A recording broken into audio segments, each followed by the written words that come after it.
All right, we are joined here on the Midweek Midrange by Adonis. Adonis's first time on the show. How are we doing, buddy? I'm great. How are you today? I'm good. Adonis, you write for Belly Up Sports, but I want to give you a chance to introduce yourself to the folks at home. Tell us a little bit about yourself, Adonis. So, as Parker said, I'm a writer for Belly Up Sports. I've been here for almost a year now. Um, I've always been a sports fan. Grew up a disgruntled New York Knicks fans my whole life. Just because I was born and raised in New York.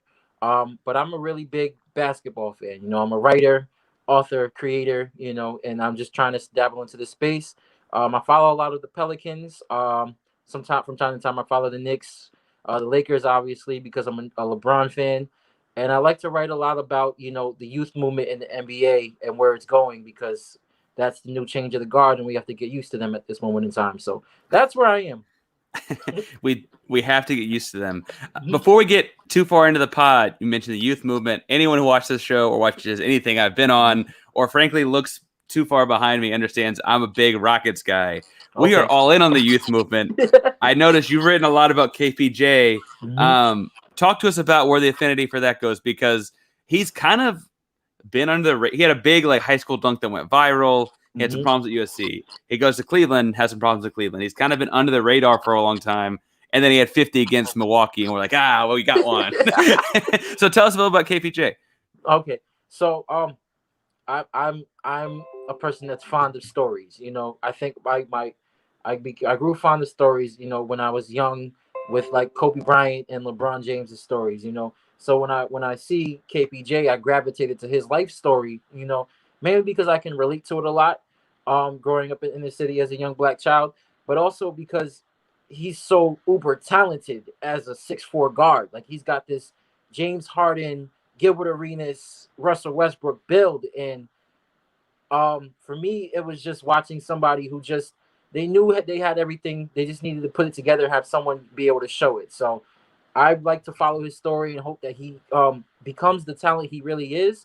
And I think Houston is the place to do it. Although it's just getting out of James Harden's shadow, because he's getting the James Harden comparisons already. A lefty, 6'4", 6'5" guard in Houston. Started his first stint with a team, and then got traded and exploded. And when he dropped the 50 and 10 on the Bucks against Drew Holiday, I was like, yes, yes, he's finally getting his opportunity to shine. So if he ever gets a chance to see this, KPJ, keep going. I'm really excited to see what he and Jalen Green are going to do this year, and the other young kids they got, like Josh Christopher. I'm a fan of. I don't remember the foreign kid's name, but I think he's going to be good for them. So I'm excited for the Rockets this year. So it's like they've got Christian Wood at 27, and then a bunch of young guys. John Wall, it sounds like, is not going to play a whole lot. Obviously, they said he's going to not play a basketball game for the Rockets. He's going to be a mentor of sorts until they find a trade partner, which is cool because I think you mentioned upbringing. I think he's got the kind of relatability to a guy like KPJ, to a guy like Jalen Green, frankly, on like how to play with that kind of athleticism, that he can do a lot of things for them. It's weird because Houston's never been this young team. I don't know what to do. You just gotta be patient. You just gotta be patient because they have it. They have like Jalen Green is an athlete, but he's also very talented. And with John Wall, I can understand it because he's on the decline of his prime, but he's still in his prime, and he wants to win, and he knows this isn't a position for him to win.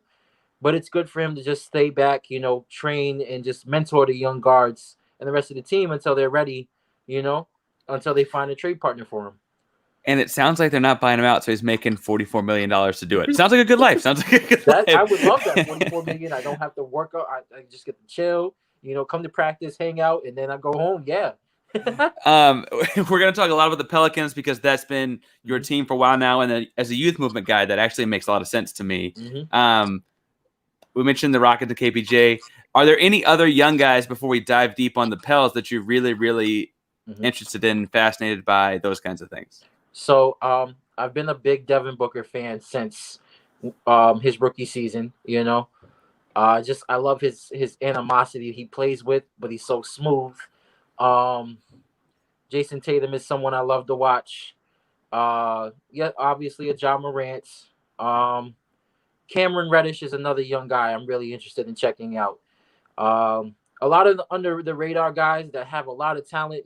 I like seeing those dark horses, those kids that people don't really check out most of the time because you got the Luka Doncic's, the Zions and Right. stuff. But I like Cam Reddish. I love Brandon Ingram. I've been a Brandon Ingram fan since he got drafted.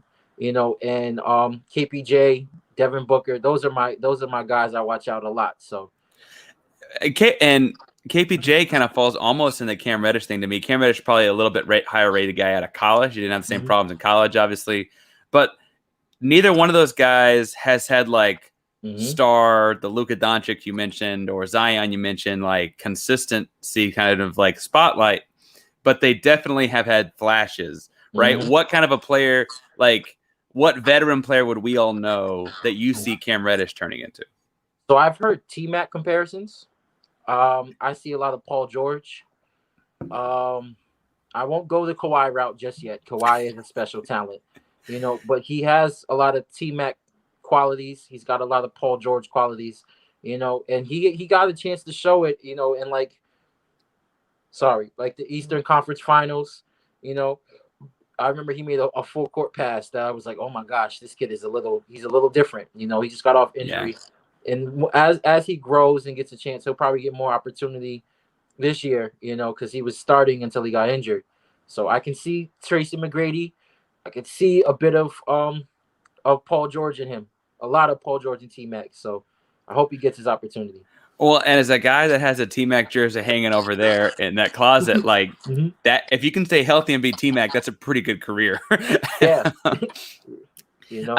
But you mentioned Zion, you mentioned Brandon Ingram. We are jumping into some more Pelican stuff because that's really, not the only thing you watch. Obviously, you're a very well-watched NBA fan, but that is kind of your squad, it seems. And so we're going to start off with the segment with the long two because this is the midweek mid-range. For those that are new to the game, a mid-range jump shot is a long two-pointer. Analytics nerds like Daryl Morey don't like mid-range jump shots, right? And we got rid of him in Houston a while back, so we don't like him. No, I'm just kidding. This is the midweek mid-range though, and so the 2-point shot is our thing. So from you, what are two key things you're looking for in the Pelicans this year? Defense and chemistry. I want to see what they look like defensively, especially when it comes to their two most talented players, and Brandon Ingram and Zion Williamson.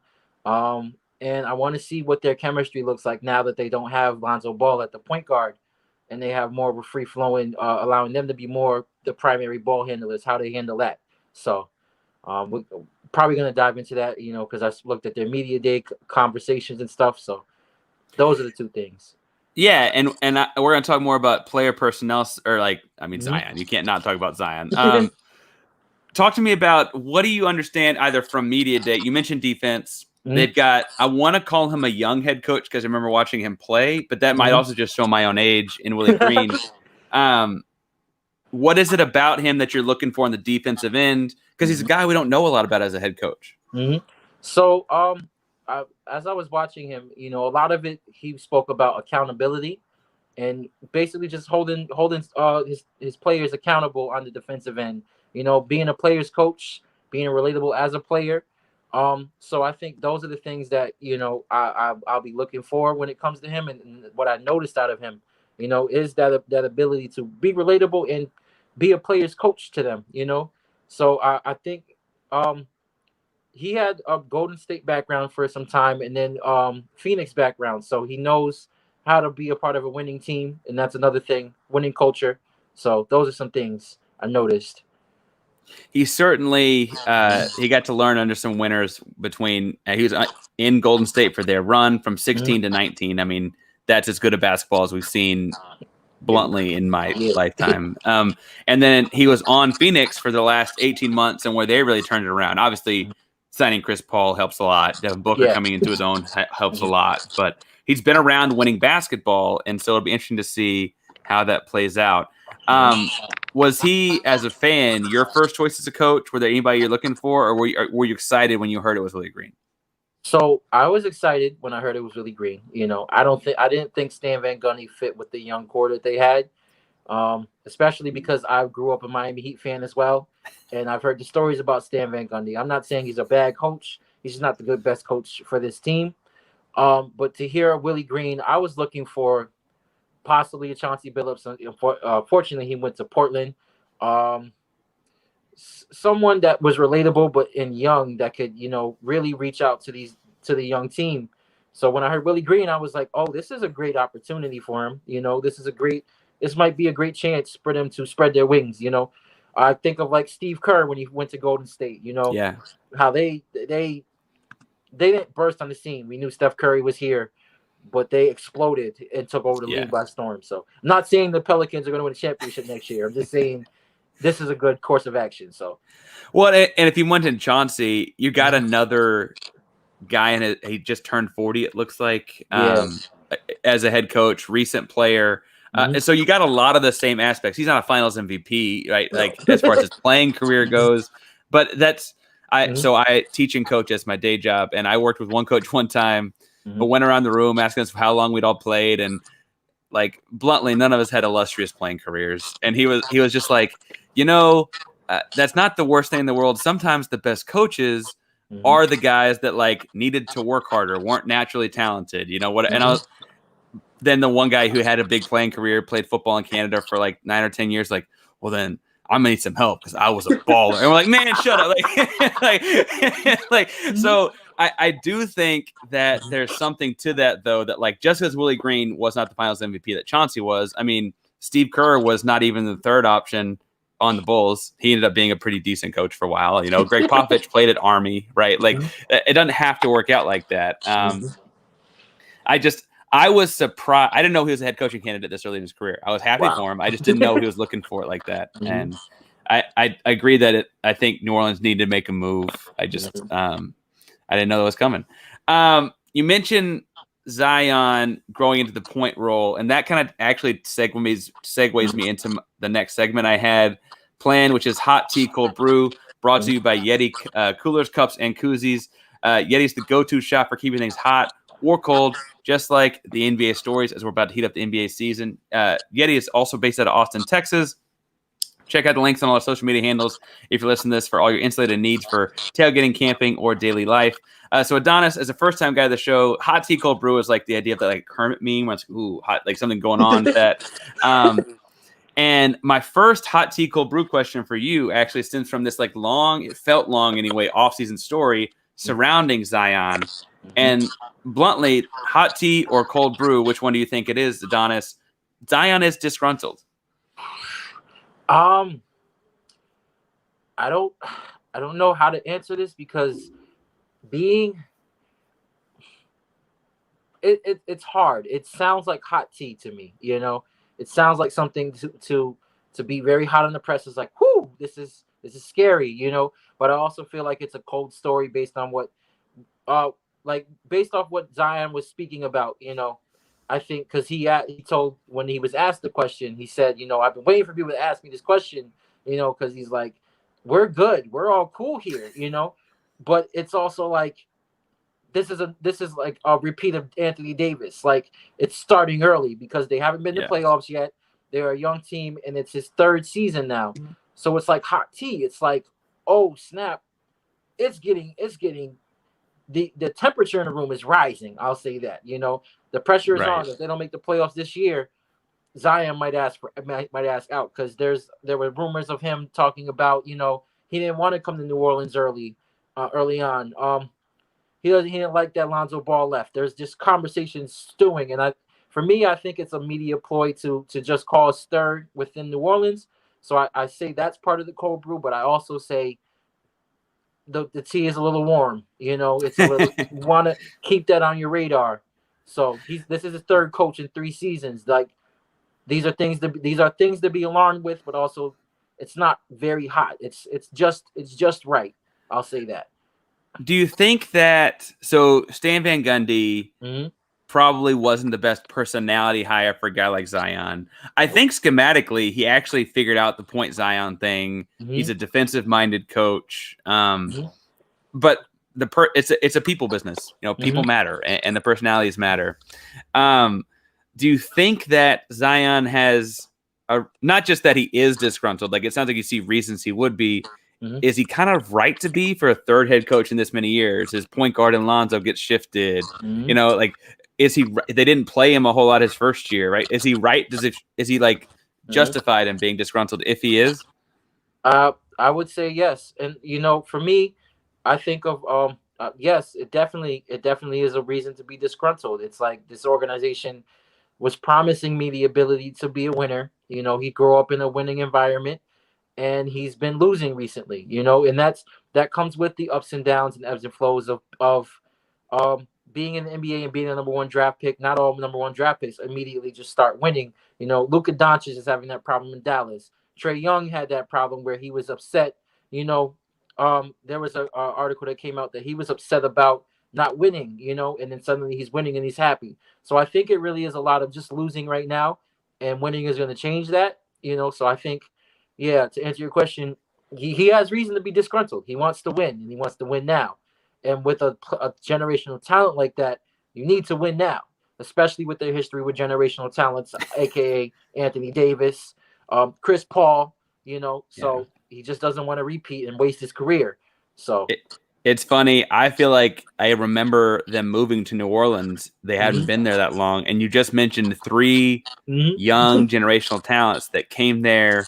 I guess Chris Paul got to the playoffs. Yeah. I guess Anthony Davis got to the second round that 1 year, maybe just the first round. Yeah. I was excited And like, about that year. but it hasn't been that long, and they're on their third top 5 pick that's like upset about being there. What do you think, as a guy that studies a lot of young basketball players? Zion is the rare case where even in the NBA, but certainly back to his high school prep days, he has been the best athlete on the floor every time he's ever touched it, right? I mean, if you just go look at size, speed, explosiveness, there's nothing else, right? Is it this like weird thing where he was uber successful in high school, he went to Duke and they were uber successful, and frankly, you could say if he hadn't gotten hurt, things might have been different, right? And like now he's in the pros and they're not. Or like Trae Young, uber successful in Oklahoma high schools, like for the Big 12, they were great at Oklahoma, and then like they're not. Or you met all these guys, even Luka Doncic, right? He's as successful a young guy as we've had in a long time, but they win all the Europeans, whatever. I don't know every trophy they have, but they won all of them. And then he comes to Dallas and they didn't make the playoffs his first year, and he's like super frustrated. And he's like, there's rumors about like they need to start winning now, and they got new Jason Kidd's the coach now. Is there something to that with young guys where like you get to the NBA and it's much harder to win? You're typically, if you're good, you're on a bad team. Anything to all that? So I don't remember where I heard it from, but I remember listening. I think it was an Open Court episode, an NBA Open Court, where they were talking about players impacting the game, and it's like in high school you can dominate the game. You're the best player on the floor. You're the best athlete. In college, you can do the same. In the NBA, everybody, this is the cream of the crop. These are the best athletes every single night. These are the best basketball players every single night. So it's adjusting to the game first, understanding that there's a deadly matchup every single night, and anything can happen, and you won't dominate the game necessarily. Zion can have 30 and 15 and still lose by 15 because of better team or better athletes, Yeah. But what it is these young guys come into the NBA draft system. These young guys come into bad franchises or franchises that are losing, and they have to carry a franchise. And they have to learn to win. They have to learn how to become a winning player on the highest level. So it starts off as, okay, I can put my numbers up, and now it's how do I impact winning? So it's an adjustment period for them, but it's also understanding that the team has to be able to put the pieces around them for them to win, because they can't just win games they can give you 10 to 15 games. Some of the best give you 25 games, but you need those other pieces to give you those 30, 40, 50, etc. So yeah, it's a lot. Well, and he's not the only young guy that has had previous high school success on the Pelicans, even, right? Like Brandon Ingram, I would argue, had a very similar. I mean, he wasn't the like YouTube, Instagram sensation Zion was, but had similar success, certainly, right? Do you think that Ingram is also frustrated? I don't feel like we've heard about him as much. Well, he hasn't made. He's a quiet guy. I follow Brandon Ingram frequently, so he's very quiet. His Instagram is silent. If Willie Green was speaking in media day, you know, you know where to find Brandon. He's in the gym, you know. So he's definitely frustrated. You could see. I remember watching him in the bubble, throw his headband because he was upset that he didn't make the playoffs, you know. And he talks about being a leader and being frustrated. And this is my last year not making the playoffs. So you can see the frustration with him too. Like, I want to win games now, you know. So I think he's more quiet. You know, you won't hear the rumbles as much as like a Zion's camp will, but he definitely has those frustrations. You can see it in his work ethic. You know, he's gained 15 pounds over the summer. So like, I saw it. Like, you know. So he gained 15 pounds, and I'd give him 5 or 10 more if he walked in. I just hand it to him. you need to, please.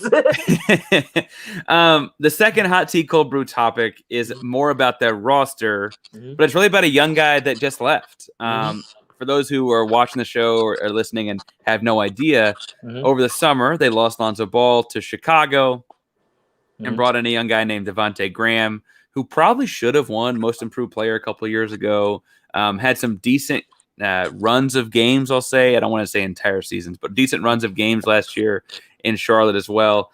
So hot tea, cold brew, Adonis, Devontae Graham can replace what they got at Alonzo Ball. That's hot tea right there. That's definitely hot tea. I wouldn't say he can. I think that people underestimate Lonzo Ball's impact on the game, especially on the defensive end of the floor. But even just getting guys open looks, I think Devontae Graham is more of a shooter. He's been known as a shooter, so I think that's why they got him. You know, but that is a hot take right there. I say no. I think Lonzo's impacts would have been greater, especially if they kept that core together. It's because Brandon Ingram has a relationship with him. Like, they grew up together in this league, and Zion really liked Lonzo from what you see. So I think that's a hot tea. That's very hot. Like, that's piping right there. Well, so talk to me then about how we're going to cool this down, because I would agree that they clearly saw that when they went to point Lonzo schematically. They went to point Zion, I should say, schematically. Lonzo was off the ball, a lot of catch and shoot, a lot of stretch the floor, and frankly, for all the ragging on him and his father people did, he turned into a very, very good like a starting caliber role player on a good team, right? Yeah. And that's good. That's hard to do. And as a jump shooter, they saw, well, Devontae Graham can come in and shoot. What are they going to do? Is it this they drafted Zaire Williams, somewhat of a, another guy that's like, can we get his mentals right? We talked about KPJ earlier. Like, can we get his mentals right in New Orleans? They've got Nickeil Alexander-Walker. What are they going to do to try and, like, pieces? Obviously, there's no single guy, but what pieces do you see coming together to try and replace Lonzo? So I think they're going to do a combination of, they're obviously going to give Brandon Ingram and Zion Williamson more of a ball handler's role. I think they're really good playmakers, and they're coming into their own. But I think they're trying to give, like, Nickeil Alexander-Walker more minutes at the point, more of Kyra Lewis more position minutes at the point to develop him as well. And I think what happened was Lonzo staggered that almost because he was also developing, into his own as a point guard. So they needed to give room for someone who's a little bit more developed, who's a little more refined. And Devontae Graham, not saying he's not a great player, but he's more refined, so he's easier to manage his minutes. And I think that was what it was, is, give the ball more to Zion and Brandon, let them be able to make plays, let Nickeil and Kyra get the opportunity to make plays and develop into those guards. So Devontae Graham was more of a manageable minutes kind of signing, and to spread the floor a little bit more. So gotcha. I liked Devontae Graham in a vacuum. It didn't replace Lonzo to me. I'm interested in see what Zaire Williams turns into. I hope he's in better headspace, whatever he turns into, right? But what do you see, Adam? You like young guys. If I'm not sure, didn't the Pelicans drafted him, but he went to Memphis? Is that true, or is he? Oh, did he get flipped? Yeah, I'm sorry, he got flipped. Okay. I'm looking at like a list of who they drafted, but that doesn't matter. But I would look. Yeah, I don't know about Zaire yet. So, anyway, in Memphis too. Yes, I hope he gets right. Good pick for him. as we look at their roster, filling in the hole of Lonzo with more ball handling for Brandon and Zion, theoretically, that's like 2 all-stars. That could be great, right? Hot tea, cold brew, Adonis. The Pelicans have to make the playoffs this year. Oh, that's hot. That is very hot. It is Brandon Ingram's 6th season. He hasn't made the playoffs. I see that as like a Devin Booker story. He finally made the playoffs in his 6th season. And Zion Williamson, the murmurs of him not making the playoffs and being disgruntled are rising. So, and this is around the time when those number 1 overall picks start showing, who they really are. So, yes, the Pelicans have to make the playoffs this year. Even if they making the play-in tournament is kind of like a disappointment, like it's kind of like playoffs are bust this season. Like this is gonna prove how good their 2 stars are and how good their roster is built around them. So yeah, hot tea.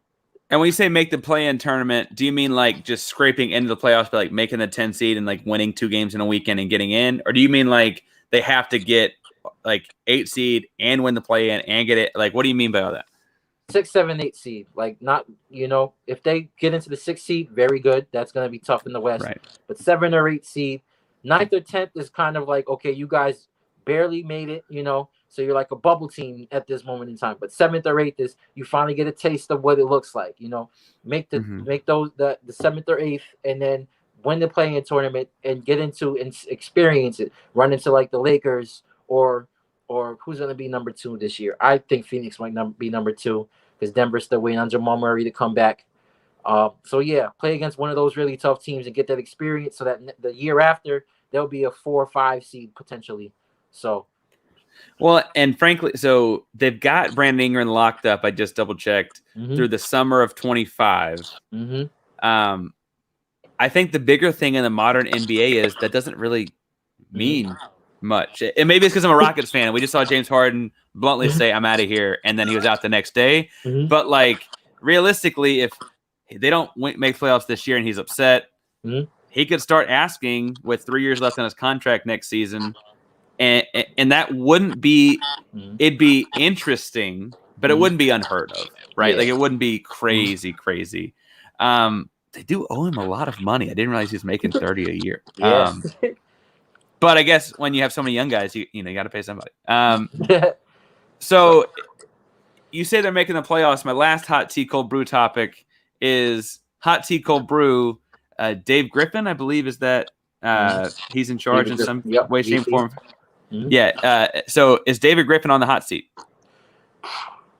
Oh, that's interesting. So I'm gonna go hot with this. I think this is his hot seat year. You had 3 seasons. The first season was just see what's going on. Second season was to build upon it, and you didn't really do a good job putting pieces around the talent you had. I wasn't very fond of the Steven Adams and Eric Bledsoe signings or trades. I think they didn't really spread the floor for the pieces they got. So this is the season. 3 head coaches in 3 seasons. You let Lonzo Ball go away for nothing. Yeah, this is a hot seat. Because you want to keep Zion and Brandon Ingram. More or less, the media wants Zion. But I think both of them are really good. So yeah, he's on a hot seat. Well, and it's interesting because like Griff has had a crazy successful career when you like start looking at it, right? He rose through the ranks in Phoenix for the Steve Nash, Amari Stoudemire, D'Antoni days, right? He gets hired into Cleveland actually right after LeBron James leaves, but negotiates the creation of that whole super team that followed. Like drafts Kyrie, that helps a lot. Then he gets LeBron to come in. A lot of people talk about LeBron being de facto GM, but obviously like Griffin is involved in all of the creation of that team. Then when that falls apart, he ends up kind of New Orleans in 2019. And we talk about Zion and his third coach. Griffin is also on his third coach. Like that, like, as a GM, like that's also on your resume, right? Like that ain't great. Yeah. So, I will give credit where credit is due. Griff did make a lot of good decisions when it came in his Cleveland era. Having LeBron James come back to Cleveland really, really helps your resume. So yeah, we do have to remember that in those 4 seasons that LeBron wasn't there, they had the worst record out of all NBA teams. But getting J.R. Smith and Iman Shumpert to Cleveland, and then trading for Kevin Love, and getting rid of David Blatt, letting Tyronn Lue coach. Those are things that gave him his correct credentials. This year getting Willie Green, I think, is going to be great for them. And we have to just wait and see. Sometimes you, as a GM or president, you make a dud, and you have to learn from it. So, but I do think that this is a spicy year for him, and he has to prove that his signings are worth it. So and his biggest dud may have been draft. I'm sure Anthony Bennett is a very nice guy. Oh, drafting Anthony Bennett, who I just looked up, I was like, where's he playing now? He's in the Israeli Basketball Premier League. With beautiful country. I'm sure he's doing great, but I just like that's gonna bite him as far as his Cleveland resume goes. If you mentioned all the coaches the revolving door of coaches. But maybe that's what he's doing. He's just treating Zion like LeBron. He's just giving him a revolving door of coaches, just bringing them all through. Next segment's called the open container. Again, making Yeti puns, because once you take the top off your Yeti, things can go in and out. Adonis, you mentioned the playoffs it's like playoffs or bust for the Pels. As I look at them at the Western Conference last year, the Lakers had a down year with injuries. The Warriors had a down year with injuries. And you had this new crop of Western Conference teams. You had Utah, which felt like they had a lot of regular season success. Phoenix made the playoffs for the first time in a long time. Denver was up to the top until Jamal Murray got hurt. Dallas, we thought they took another step. The Clippers were back. That may not be the same. But with whether the Warriors are coming in as well, how long Popovich and the Spurs, are they actually going to go away that fast? If the Pelicans go in, someone else has to go out. Now, it happened for Phoenix last year, right? Like Phoenix went in and people went out. But if the New Orleans Pelicans are going to go in, who are you also seeing as a team that's going to drop out of this? I had a few teams. I was going to throw a hot take out there, but I don't think that's presumably accurate. But I would say San Antonio would be a team that's going to come out. I think that's the first team. Did they make the playoffs last year or the play-in? I don't think they made it last year. The play-in was right. It was like 7-8 was LeBron, Steph. Then 9-10 was it was Memphis, and San Antonio. San Antonio was in the 10 spot, or what, in that 9-10 game. So I think Memphis might be out. And I think Ja and Zion are going to battle for a couple years on who's in and out. But I think Memphis, because I don't see any of those other 7 teams getting bounced out so fast. Unless Damian Lillard decides to quit Portland halfway through the season. I don't see. Yeah, because Denver's going to still be really good. The Clippers without Kawhi are still going to be able to float. Los Angeles is going to be a juggernaut. The Warriors are going to make the playoffs this year. Utah's still here. Wow, this is tough. The West is tough, man. But I don't disagree. The Pelicans could make it. I was just interested in who you had falling out of it. The Blazers, if Dame were to throw a fit and leave, or to be like, hey, y'all need to trade me, even if it's pleasant and cordial, right? Without Dame Lillard, they're not a playoff team. They're just not, right? And I would love to see CJ McCollum unleashed like that without Damian Lillard, but yeah. Without Dame, they're not going to do anything. So, your hot take wasn't San Antonio or Portland, but you're not going to drop your hot take right here. You're going to wait for a few games. I was going to say the Clippers. Because you're just without Kawhi, you think there's just no way. I'll say this: Paul George is a great player. I think throwing that playoff P nickname out kind of threw him for a loop, especially when Joe Ingles destroyed him in the playoffs. Joe Ingles. Yeah, but I don't think Joe Ingles. Yes, Joe Ingles single-handedly took him out of the game. But I don't know if he can. He's gonna be great. I don't know if he can carry the team that they have, into a 6th or 7th seed. Without a Kawhi Leonard. With Kawhi Leonard, they're a top 4 seed. Paul George will get them into a play-in, maybe even the playoffs, because they're that good. But being able to stay afloat for that long is going to be tough for him. He's going to average 30. He's going to give them 30 because he's finally healed from all his injuries, but it's going to be tough for them. So that was my dark horse hot take right there. Clippers might not make it if I'm throwing the Pelicans in there. Do we start? So we rewrote the Paul George narrative last year when he had a good couple games. Mm-hmm. Does it get rewritten again if they don't make the playoffs with him as the best as the guy? No, because I can still see him putting up 32 points a game. I think we're finally seeing the playoff P that was in Indiana. Oh yeah, that's fair.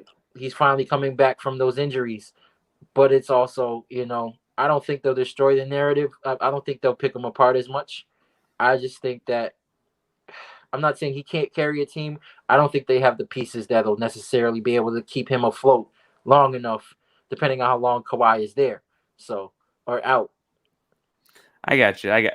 But you don't see that kind of injury hurting like Denver, because Denver also has Jamal Murray out for a long time, right? But they just don't need him as badly. Mm-hmm. I think Michael Porter Jr. is going to have a really interesting season. I think if he stays healthy, he's going to give you a good 23 or 24. Just because he's still young and learning the system, and he still got to learn how to play defense. But he is a generational offensive talent, and he's finally getting the opportunity to score more. And I think that'll keep them, in that that'll keep them in that 4, 5, 6 range for a good amount of time. So without Jamal Murray, they're not going any pretty far. But I think Michael, and plus he just got paid over $200 million. He just got paid, so he better 24 and 7 or 8 or 9 better start. Yeah. So, and I'm fond of of Michael Porter Jr. That's another young talent I forgot to mention. So, all those Kevin Durant build players I'm fond of. Jonathan Isaac, Michael Porter Jr. Yep.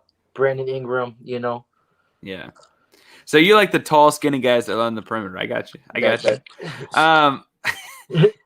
You're writing often, Adonis, and so the last or second to last really segment here is called the Wednesday Night Writes, and it's really just what have you been writing or reading, and I always throw in podcast. What are you listening to as far as shows go, because I think that's another way to take in information. But what have you been doing lately? So All the Smoke, Old Man in the Three. What's another one? Yeah, those are the two I check out a lot. I mean, those are frequent ones. I'm really trying to dabble into more and more. I want to start checking out Michael Porter Jr.'s podcast. I just found that out. Gilbert Arenas' podcast I love, So a No Chill with Gil is something I really watch a lot. That's where I got the Kevin Porter Jr. Gilbert Arenas comparison. And right now, when I haven't been writing as much, I just got a new job, so that's been taking up a lot of my focus. But I'm finally getting into a good position to schedule myself to start writing more. So I'm going to focus on the Rockets and the Pelicans and a couple more young guys. Yes, definitely the Rockets, because I'm excited. Jalen Green, Josh Christopher, and Kevin Porter Jr. I'm excited to see what they come up with.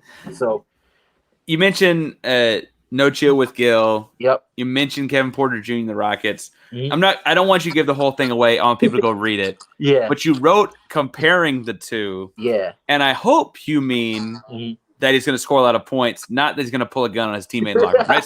So what do you mean when you say, just give just give someone a teaser to go click on that? Because Adonis Richards is Kevin Porter Jr. next Gilbert Arenas with a question mark, but you really have an answer, it looks like, going into it. So tell us something to tease it a little bit. They're just it's funny because Kevin Porter Jr. has a lingering gun charge, I think, still. Oh my gosh, I didn't even think about that. But just their backgrounds and how they got into the league, because they're both 31 and 30 coming into the league, for various reasons. But they're such dynamic scorers.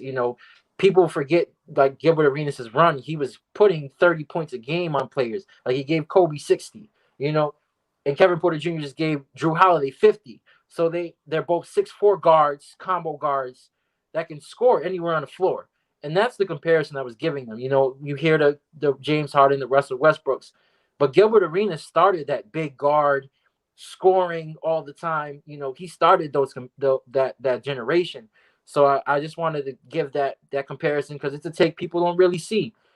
And I want to do it again, like as the year goes on, and see if Kevin Porter Jr. is putting up 25, 26, to see if the comparisons are coming true. So I'll probably double check it later on in the season when it starts.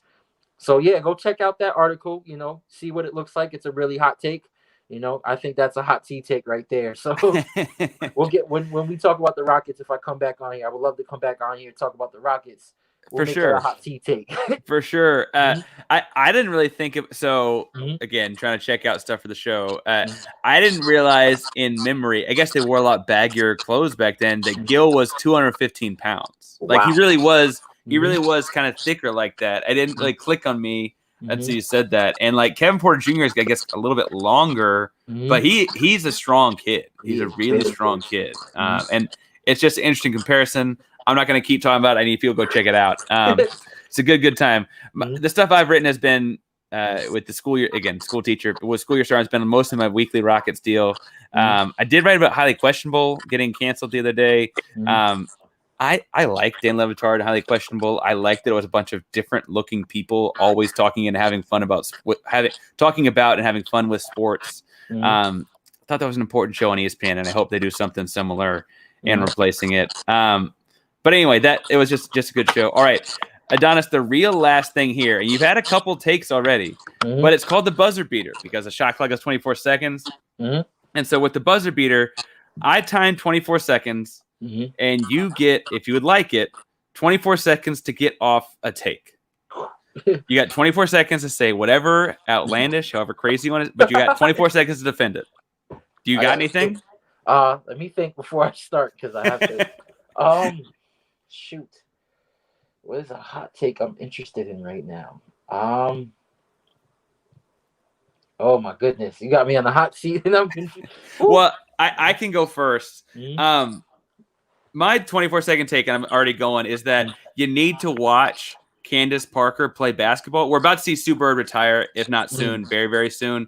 And it looks like to me, Candace Parker's got a lot of stuff in the oven, and you need to do the same thing. Candace Parker is balling. The Chicago Sky. Courtney Vandersloot had a triple-double with 18 assists last night. Like, go watch WNBA.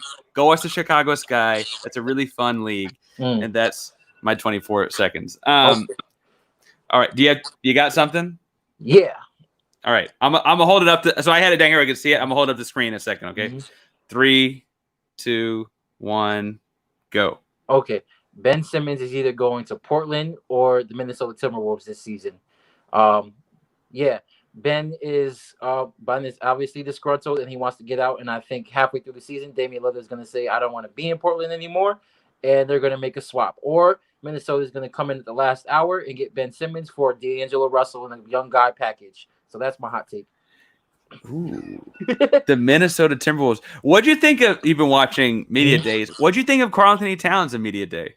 I didn't get a chance to see him yet. So I don't know. What was he saying? He was super open and just like, man, I've been through everything. Like he was like, I lost 50 pounds with COVID. My whole family's dead. Like what? like a lot of family. Like you can't talk. Like I'm invincible now. It was like I don't care anymore. All right. And I really want to see Cat win as well. I love Anthony Edwards too. So he's a fun. So he's obviously an explosive player, big dunks, jump side. He's a fun guy to listen to talk. Not just because he has the Southern Georgia accent, but just like he's a kid still. He's very much still a kid. It's so cool. He's like, I don't know who Derek Jeter is. I'm like, oh God. Well, as a New Yorker, that's not great. Like, oh no. And he's like, don't let me get to 6'6". I'm gonna be Jordan. And I'm like, he and LaMelo Ball are gonna take the league by storm. I promise you. I should have said that as my hot take. Next time I come on, those two are gonna be mega stars in the league because LaMelo Ball, his confidence is through the ceiling, and then Anthony Edwards just doesn't. He every time he gets on a conversation, it's going viral. So, for sure. If people want to talk to you about any of these young guys or Ben Simmons or whatever, Adonis, where can people find you at?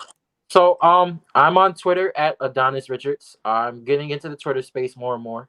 You can catch me on IG at Sincerely Donnie. That's _sincerely Donnie. Or you can just follow me on Belly Up Sports. I post twice a month. I'm trying to get more into like once a week, and just catch me in the comment section in Twitter. I'm gonna get more into diving in that. Bring me some hot takes. Talk about your young folks that you're interested in, and I'll see if I can put together a story because I want us to get acclimated with the young players in this league because LeBron is leaving pretty soon. It's gonna be Kevin Durant's league, but he's in his 14th season. Chris Paul is getting old. Our favorite players of last generation are gone, and it's time to like these new young guys. So, yeah. I will say, not because I don't enjoy watching him play. I do hope LeBron James. I'm ready for new stories. It's LeBron every other day, even when something else is hot. LeBron. So is LeBron James the best player in the world? And it's like, no, Kevin Durant. No, it's LeBron. I like it because that's another story for another day. But he really has changed the entire league, and I'm gonna be excited when he finally passes Kareem because you can't tell him anything after that. But it's high time we find somebody else, just someone to stir the pot. I think Kevin Durant tried it and he just couldn't beat the LeBron mega media machine. Giannis and Luka might get their opportunity. Steph tried it, but then LeBron took it back. Or it'll be only the third time we ever had Rookie of the Year and NBA MVP and Finals MVP in Jalen Green, right? That's what's going to really happen here. So he's got to come in. No, I love Jalen Green though. I think he's great for you guys. He's fun. He's a lot of fun. He's also totally. Well, what's up? Did you see? He said, when he was talking, didn't want to go to Detroit. Yeah, he's gonna be great for you guys. I swear, he's got all the personality of a star. So for sure. If you want more musings about Jalen Green, or just more general laughing at Houston and Texas sports, you can come to my Twitter. That's at Painsworth512 at PAINSWRTH512 on Twitter and Instagram. This show, if you found us on YouTube, is also on Twitter and Instagram at Midweek Midrange. That's at Midweek Midrange. The show is every Wednesday night. It's always live on Twitter and Instagram, usually 9:30 Eastern. Be sure to check us out each Wednesday night. Adonis, thank you for coming by. I think you'll be on a lot more as we're getting more and more into the belly up thing. Yes. And anyway, thanks to everyone for pulling up tonight. Y'all take care. Have a good one.